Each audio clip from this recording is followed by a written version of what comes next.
Boa noite, irmãos. Então, fazendo mais um recorte aí da aula de hoje, e hoje nós estudamos sobre a barreira cultural.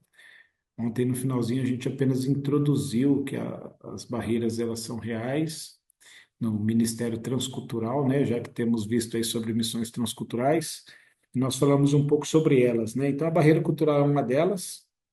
Começamos aí falando sobre o processo dessa transição ainda de saída da igreja do missionário para o campo transcultural, sendo que ele já está adaptado com relação à sua família, seus familiares, com a sua igreja local, né, a sua própria cultura, a maneira que ele anda com confiança e o conforto de responder às questões do dia a dia, por estar inserido na sua própria cultura, né, e de repente deixar tudo isso, sua segurança emocional, sua segurança financeira, familiar, sua estabilidade, tudo isso para uma mudança, né, para viver numa outra região, porque geralmente o Ministério Transcultural vai te levar para lugares mais longes, né, e deixar tudo isso para trás. Então, falamos um pouco sobre isso, né, como isso ocorre, as possibilidades, falamos sobre o choque cultural e tantas coisas assim, né, e que mesmo assim vale a pena em obedecer o ídolo do Senhor, né. Aí depois falamos também do momento incultural em relação a essa barreira, que é aquele momento quando você entra numa nova cultura, uma cultura que é totalmente diferente das suas, com os valores diferentes dos seus, com os pensamentos diferentes dos seus.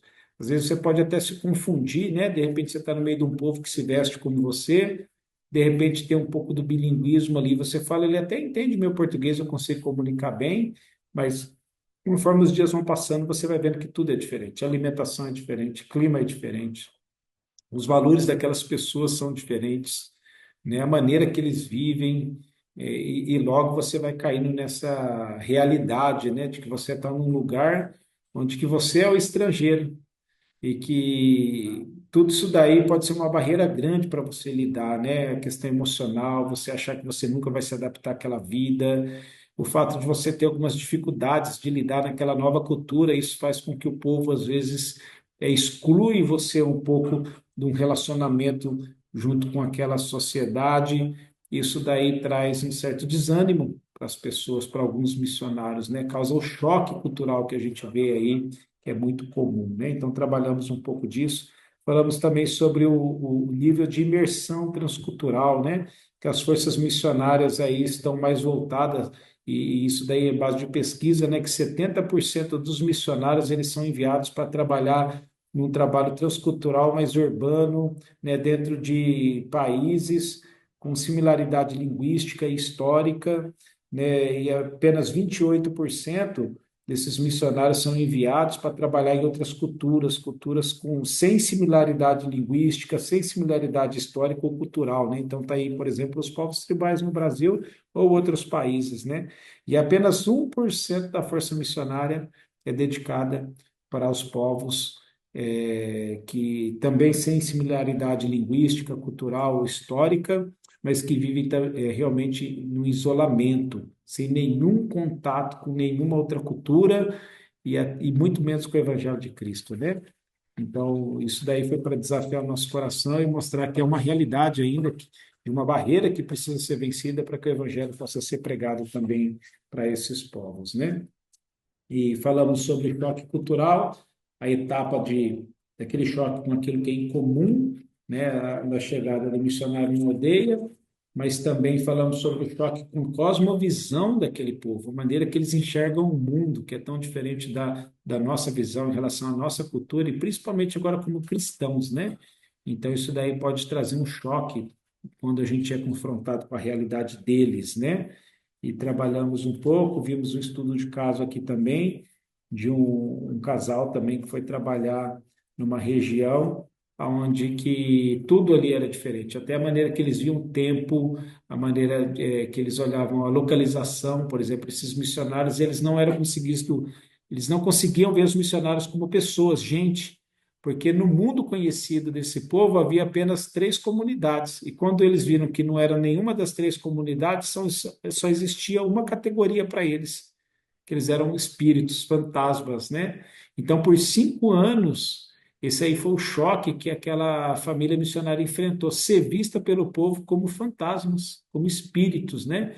Eles pensaram, como que a gente vai pregar o evangelho para eles se eles nos vê como espírito e não como gente, né? Então eles montaram uma estratégia de mudar para um outro povo que eles conheciam, né, daqueles três, e lá serem aceitos, serem reconhecidos como o povo deles, depois voltar para aquela etnia e falar, não, nós somos desse povo. E aquele povo confirmou, não, eles é igual a nós. Então aí sim, agora eles eram vistos como gente, pôde pregar o evangelho e uma igreja nasceu ali, né? Então esse estudo de caso nos ajuda a ver que barreiras aí em relação à cultura, né, a cosmovisão do povo, elas podem surgir, mas que elas também podem ser vencidas com a sabedoria que o Senhor Deus vai dando para nós, né? Então vimos sobre a cosmovisão animista em relação ao tempo, né? Então vimos bastante coisas que pode causar esse choque cultural na vida dos missionários que trabalham nessa área. E depois falamos um pouquinho também sobre a barreira geográfica. Esses povos geralmente estão em regiões diferentes da nossa, por isso que é transcultural, uma cultura diferente da nossa. Então, tem, às vezes, o acesso vai ser por rio, ou por avião, ou por estrada, a distância, né, morar longe dos familiares e tudo mais. Falamos também sobre a barreira linguística, né? A necessidade de aprender o idioma para que a gente possa proclamar a verdade do Evangelho. Então, vimos alguns desafios aqui, de vários exemplos de troncos linguísticos, né? Como que a gramática funciona diferente da nossa gramática e que muitas vezes a gente nem imaginava, né? Algo que não dá para entrar na mente. E eu usei o exemplo do próprio Kaxinawa, que tem 5 formas de falar sobre em relação ao passado, né? E é algo que é diferente para nós, esse tipo de coisa, né? Mas que Deus capacita para que a gente possa aprender um outro idioma, né? E é claro, depende muito também da nossa dedicação e empenho para colocar em prática aquilo que aprendemos, né? As ferramentas que aprendemos para aprender um outro idioma. Tá, ok? Depois algumas orientações em relação ao aprendizado de língua e depois o desafio de que essas barreiras elas existem, elas são reais, mas que elas podem ser superadas quando a gente confia no Senhor nosso Deus. Então que Deus abençoe vocês. Esse foi um breve resumo da nossa aula de hoje.